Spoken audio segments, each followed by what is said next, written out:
బాలయ్య కుమారుడు మోక్షజ్ఞ సినీ ఎంట్రీ కోసం చాలా కాలంగా అభిమానులు ఎగ్జైటెడ్గా ఎదురుచూస్తున్నారు. గతంలో అనేకసార్లు మోక్షజ్ఞ డెబ్యూ మూవీ గురించి వార్తలు నెట్టింట హల్చల్ చేశాయి. అయితే లాంచింగ్ ప్రాజెక్టుకు పూరి జగన్నాథ్ వంటి దర్శకుల పేర్లు వినిపించాయి. అయితే ఏది మెటీరియలైజ్ కాలేదు.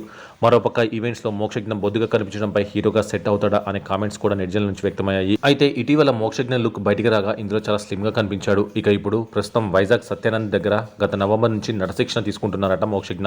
మరోపక్క బరువు తగ్గడం, ఫిజిక్పై శ్రద్ధ పెట్టడం వంటివి చేసి కొత్త లుక్లో కనపడేందుకు ప్రయత్నించబోతున్నారట.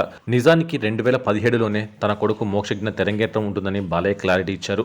ఓ దశలో అయితే Mokshagna entry movie Aditya 369 sequel అని కూడా ప్రచారం జరిగింది. కానీ దానిపై క్లారిటీ లేదు. మీడియా వర్గాల నుంచి అందుతున్న సమాచారం మేరకు మోక్షజ్ఞ ఎంట్రీ త్వరలోనే ఉంటుందట.